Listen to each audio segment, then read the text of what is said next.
Welcome to our seventh and final Tuesday afternoon conversation around faith, wisdom, and spirituality. We began 6 weeks ago on Shrove Tuesday, and on that occasion, we were pondering particularly around wisdom. And each of those occasions has begun with an opportunity for those who are Zooming with us live or watching on the recording, just to take a wee moment to tune in to some of what we are thinking about. And so now that we're at the end of our 7-week series and we're into Holy Week, I wonder if a question to ponder might be, what comes to mind when we think on the word holy? Take a moment with your own thoughts. What comes to mind when we think on the word holy? And if you want to pop something in the chat, feel free to do so. But don't hit enter yet.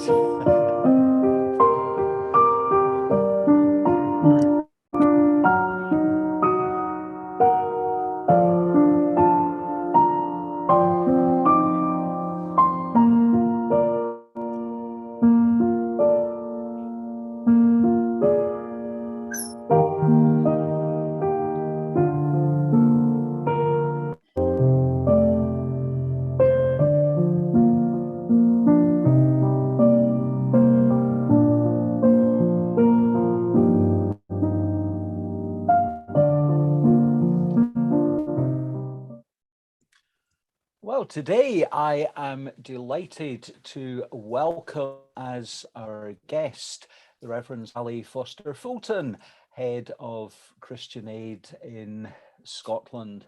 Welcome to you, Sally. Delighted to have you joining in this conversation. To get us going, tell us a wee bit about yourself. Who is Sally Foster Fulton? Oh, thanks, Donald. It's really lovely to be here with everybody. Yeah, Sally. I have the big news is I'm a grandmother. So I have a beautiful 3-month-old granddaughter, Oren. And I didn't know how besotted somebody could be until I became a grandmother. So I am a brand new grandmother. Have 2 daughters, Gracie and Alex. Alex and her partner Nick, Gracie and her partner Catherine, and I'm married to Stuart. I was born and raised in the United States, pretty much on the buckle of the Bible Belt in South Carolina. And it's been a bit of a journey, theologically and geographically. So find myself based in Glasgow. This is absolutely home, and really privileged, and I'm trying to think of a word to be working with Christian Aid. It lights my fire. It's something that gets me up every morning, and I couldn't ask for more. And the people that you encounter and get to work alongside, it's extraordinary, the gifts that are all over the world. So that's me. Thank you very much indeed. How long have you been working with Christian Aid? Almost 7 years now. So right. It'll be coming, I know it feels like yesterday, but 6 years coming up on 7, in my 7th year. And you are head of Christian Aid in Scotland, but you have another more international role. Tell us a bit about that. Yes, we had a restructure a couple of years ago, and really narrowed our global footprint so that we could go deeper, made some significant changes in our UK staff to make sure that the maximum amount of income was going to our programs. And as a result of that, I took on a new role as head of nations and church relations. So I am responsible for the team here in Scotland, but also oversight of the team in Wales and for the strategic direction of our church relationships in the United Kingdom and also with our partners in the Global South. So a bit of a stretch, right. Bit of a stretch. Yeah, a large remit. Our conversations basically are around faith, wisdom, spirituality. And a number of the folk that we have spoken to over the weeks have been engaged in particular work that they would see as an outworking of their faith. And clearly that is going to be the case for you. Can you tell us about some of the current projects that Christian Aid is involved in, and how that resonates with with your faith and how that all ties together? Sure. Christian Aid works in 29 countries across the world, in Latin America, in Africa, in the Middle East, and in Asia. We always work in partnership, Donald, so the expertise is on the ground locally, and we've always worked that way. It's a more sustainable direction of travel. It means that you're respecting the experience of people with the lived experience of poverty. So that's how we work. I think a few of the things that have come to the fore in the last little while that have again resonated and made me realize how incredibly interrelated we all are. We are responding through the Disasters Emergency Committee to Ukraine, which is a step, a kind of a different step in Christian Aid, because we don't work in Europe. However, we're working through our ACT Alliance partners in Ukraine, on the borders with refugees. One of the things that's come to light in that work, and in the work that we do globally, is that almost 60% of the world food programs, grain and wheat, come from Russia and the Ukraine. So that has had a huge knock-on effect to food insecurity in the global South. So it really brings it home that when peace falls to pieces in one place, it has an impact everywhere. But doing that work in Ukraine is something that we're doing through our partners. We're also working in 3 specific areas of cross-cutting issues. So climate, gender, and economic equality. So we always, whatever projects we work on, we always make sure that they address the gender gap, economic inequalities, and climate justice. So again, it's about that holistic approach that we do. And we also work with all faiths and none to eradicate poverty. And for me, that is a theological bedrock. It's the way we work. It's saying that it's about doing good in places and doing good with people on the ground. So for me, Jesus had some pretty unexpected partners, and called us to that same kind of working out. So for me, it resonates theologically with me, that working in partnership with all faiths and none. Yeah, that's so important, that all faiths and none, that it's about caring for the whole world, for all creation, and not looking for anything in return. Yeah, absolutely. Yeah, absolutely. And one could argue that if you are expecting something in return, that's quite an unfair power imbalance in in the grand scheme of things. So again, do unto others as you would have them do unto you. I had never really thought about the fact that Christian Aid hasn't been working in Europe.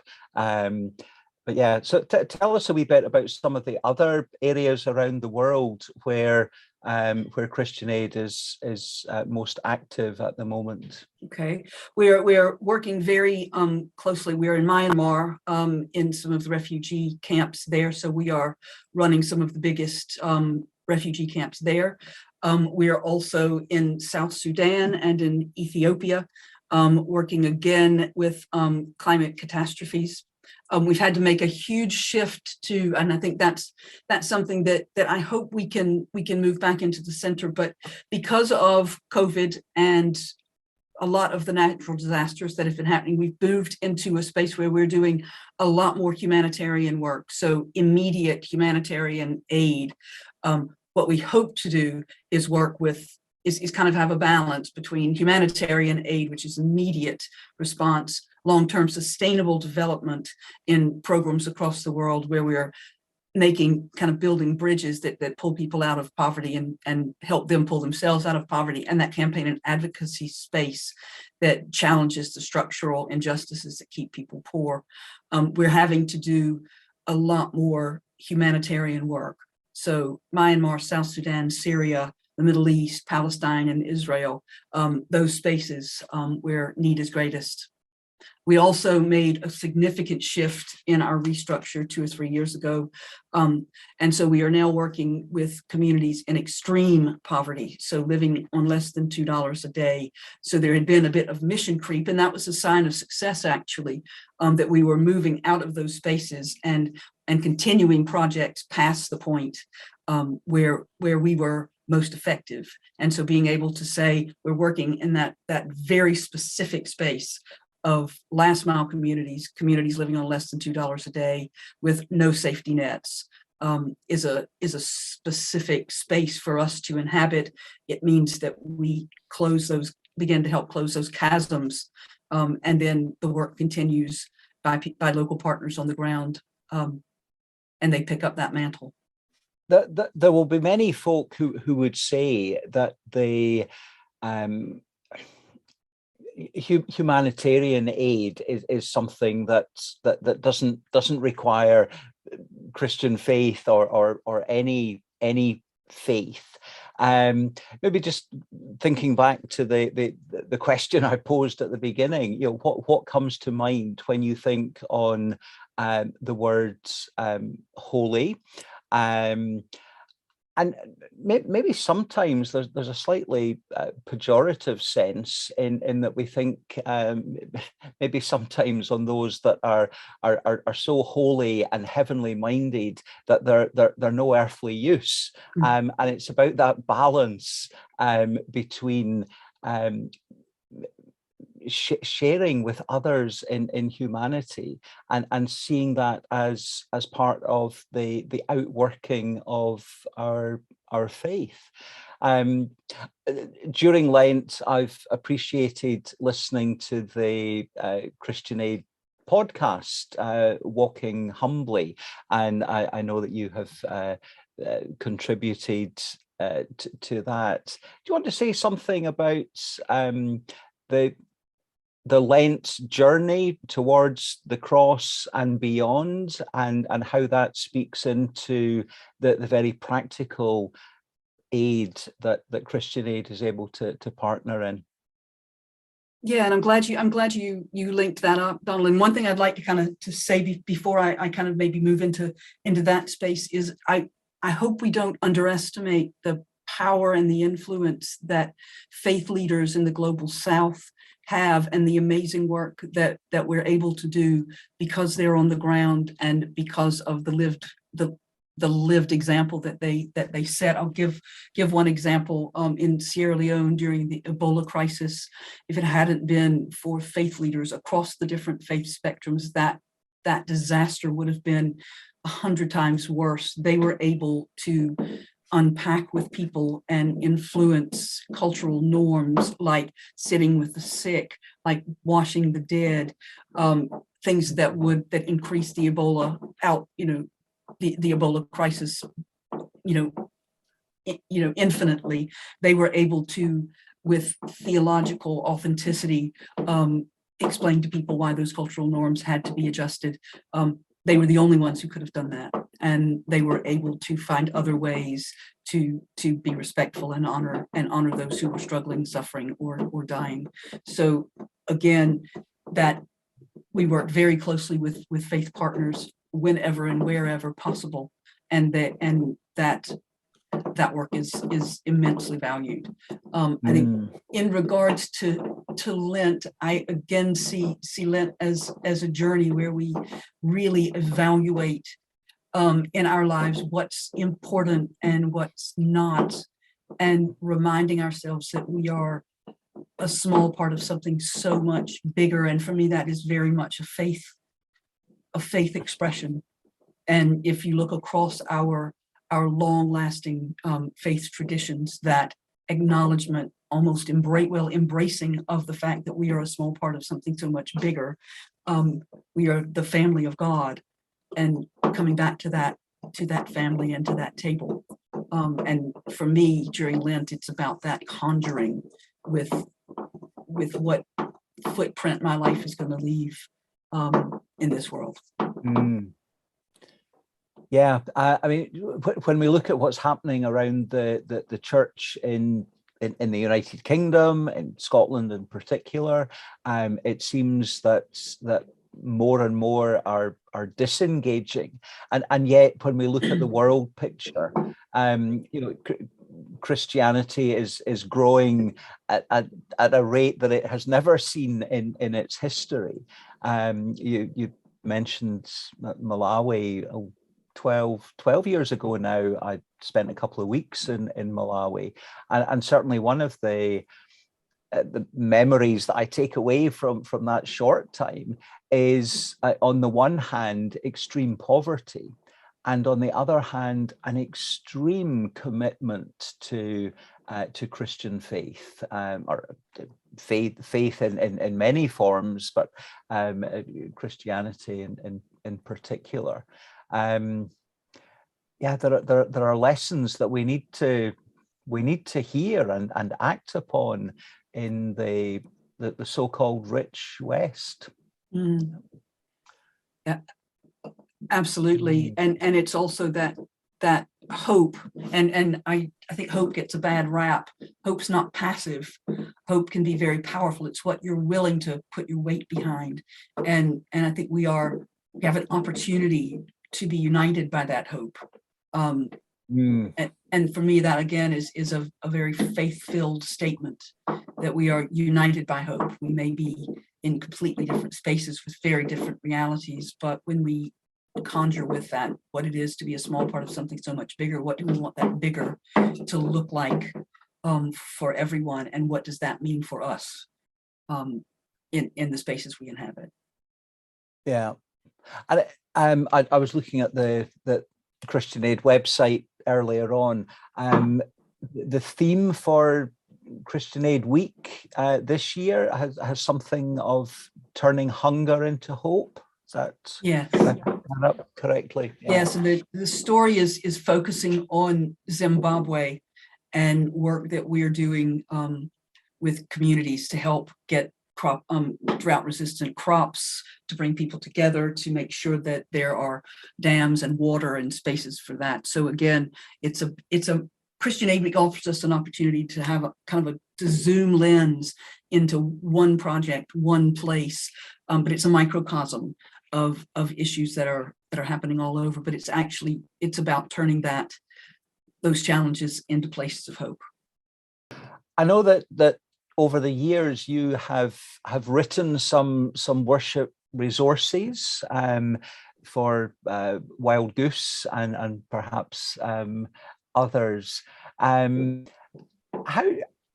have you found that process of creating things for others to be helpful in your own faith journey? Well, I think writing and creating is probably one of my greatest joys. So I love doing it, and when I don't, I feel a little bit out of kilter. So it's something that gives me a bit of a balance.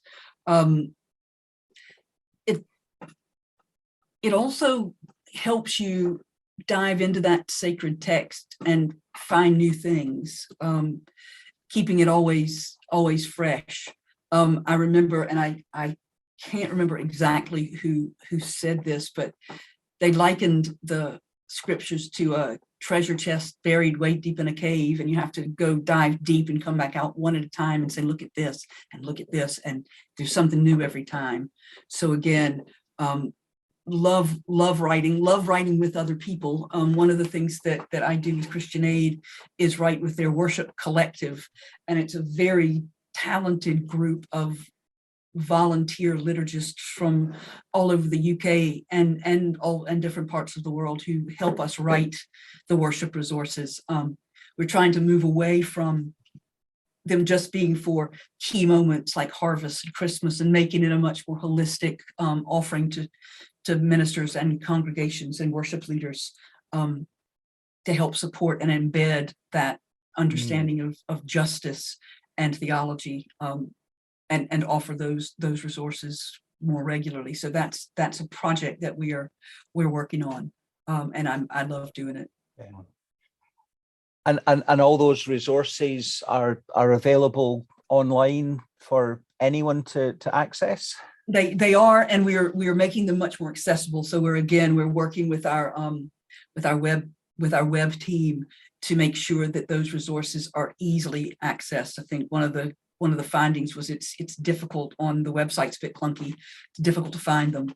So we've done a pre-review. We've collated some of the stuff that's got some longevity about it. We're reworking that, and it's going to be out on the website. We're also looking at ways to engage again with supporters, worship leaders, invested advocates, to do webinars and panels where we bring people from the global South and partners and people who are working in the global South, to share their insights and their knowledge with us, and their theological perspectives. So we're going to be doing that regularly over the next year or two. So watch out for that as well. Brilliant. Yeah. One of the things that has been a kind of unintentional spin-off from series of conversations, just been the links to different resources that have been mentioned, and that different people have found helpful.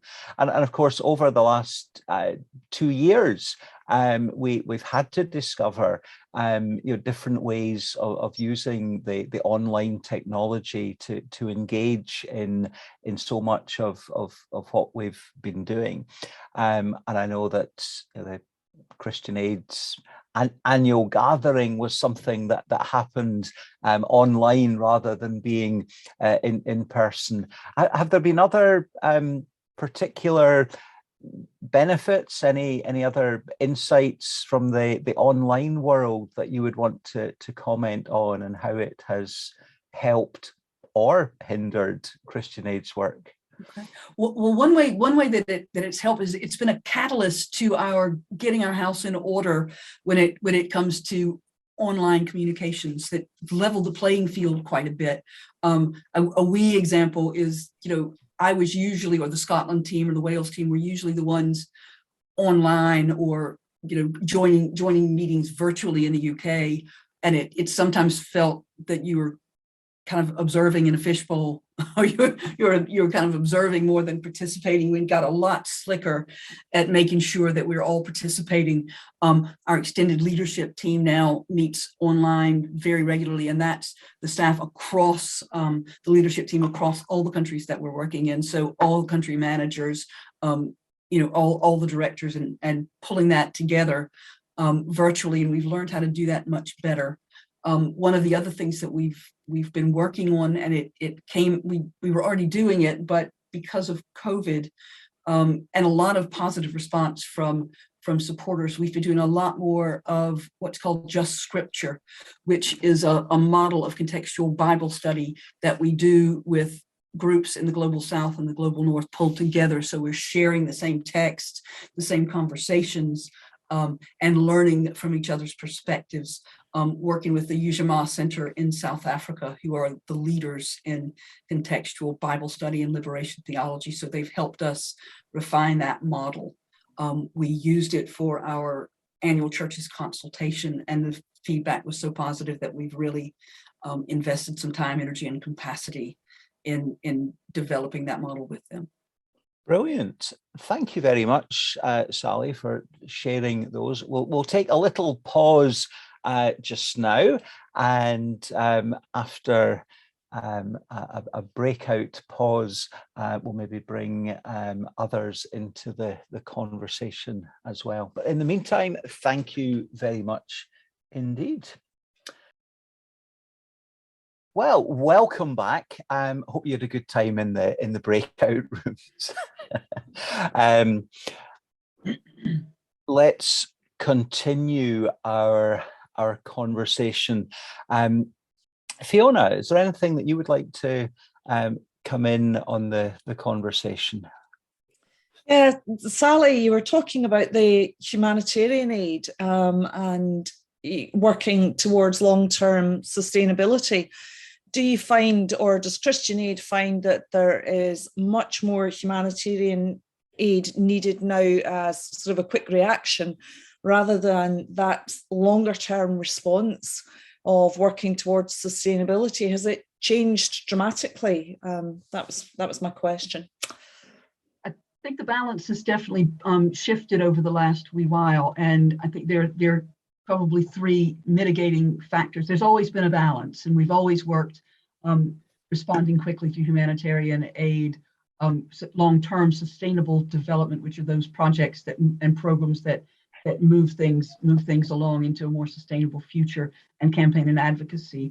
What we found is with increased climate chaos, conflict, and then COVID, we are finding that we have to respond rapidly more often, and that's been a tendency over the last few years.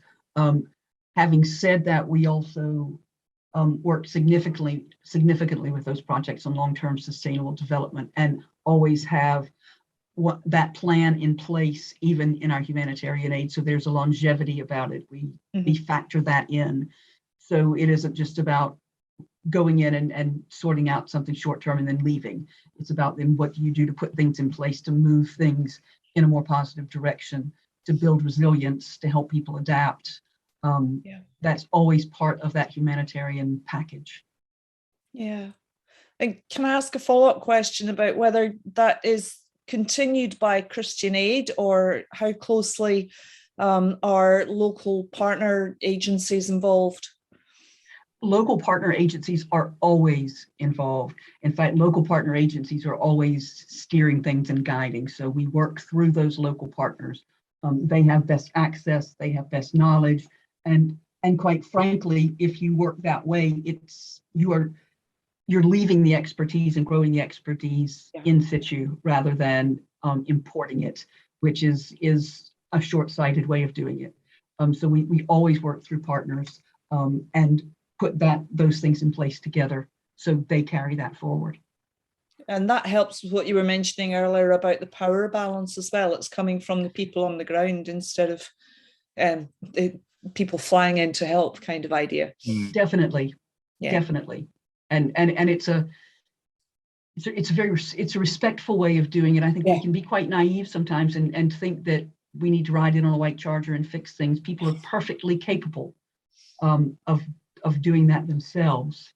It's about the structures that keep that difficult. Yes. And breaking them down. Yeah. Thank you. Thank you. Thanks, Fiona. Sally, we've drawn all these conversations towards their close with 7. Well, I started off saying quick questions, but sometimes they have taken us off on interesting little tangents. So let's move to those. What would you be doing if you weren't with us on Zoom at the moment? Well, I'll have to tell you, I had to race back. I had a meeting in Glasgow in the city centre, so I had to race back. I probably would still be there sipping my 3rd cup of coffee. But that's okay. So you're getting back into the on-site meetings. And it's a joy. It's quite weird. It's quite weird after two and a bit years working from home and a screen. So I've had my first few face-to-face meetings over the last couple of weeks. All right. Tell us something you enjoy doing when you're not working. Oh, I love to walk. I love to be outside. It clears my brain. So that's probably where you'd find me if I'm not working. I'd love to be on a hill somewhere, preferably with the dog. Right. Yep. What are you reading just now? Oh goodness. I have to admit, I love to read I'm reading Peter May, an Enzo McCloud novel. So that's the last thing that I picked up. I sometimes have a couple of them on the go. I also like to read short stories at night because I'm not really good at putting a book down. So if a short story helps me do that. So I've got a book full of short stories from around the world, and I can read one or two of those before I go to bed without ending up reading till 3 a.m. Excellent. What's your favorite color? Green, always. Green. Any particular reason? Grass and outside. I just associate green with being outside, so it's always been my favorite color. What would be a favorite verse of scripture? Oh goodness, I love the part in James that talks about the power of the tongue. I've always loved that because I think it sounds, I don't mean the pun, it speaks volumes. I also, love the Lord your God with all your heart and soul and mind and strength, and love your neighbor as yourself, and those being like two hinges on the door. But if both hinges aren't there, the door doesn't open very well. I've always loved that text. I think you've partly answered the next one already, but what would be something that fills you with awe and wonder? Oh, definitely being on top of a hill somewhere, but I'll also say something different because it's one of those new things. Looking into the eyes of my granddaughter for the first time was just profoundly spiritual, and just wanted to say this huge thank you, for everything. Yeah, that's and that a profound note on which to end not just our conversation today, but the whole series of conversations around faith, wisdom, and spirituality. Those moments that we can't quite put our finger on what it is that makes us feel the way we do. But yeah, looking into a child's eyes, and with the birth of every child, a message of great hope for humanity. The very observant will have noticed that my 7 questions were in fact only 6. And the 7th and final question that I have put to everyone else has been, what would be a charity or good cause that would be worthy of support? And I haven't asked you that one, Sally, because I know what the answer would be. And I would encourage all who are watching the recording of this conversation to consider making a donation towards the ongoing work of Christian Aid. Now, is that the right website? www.christianaid.org.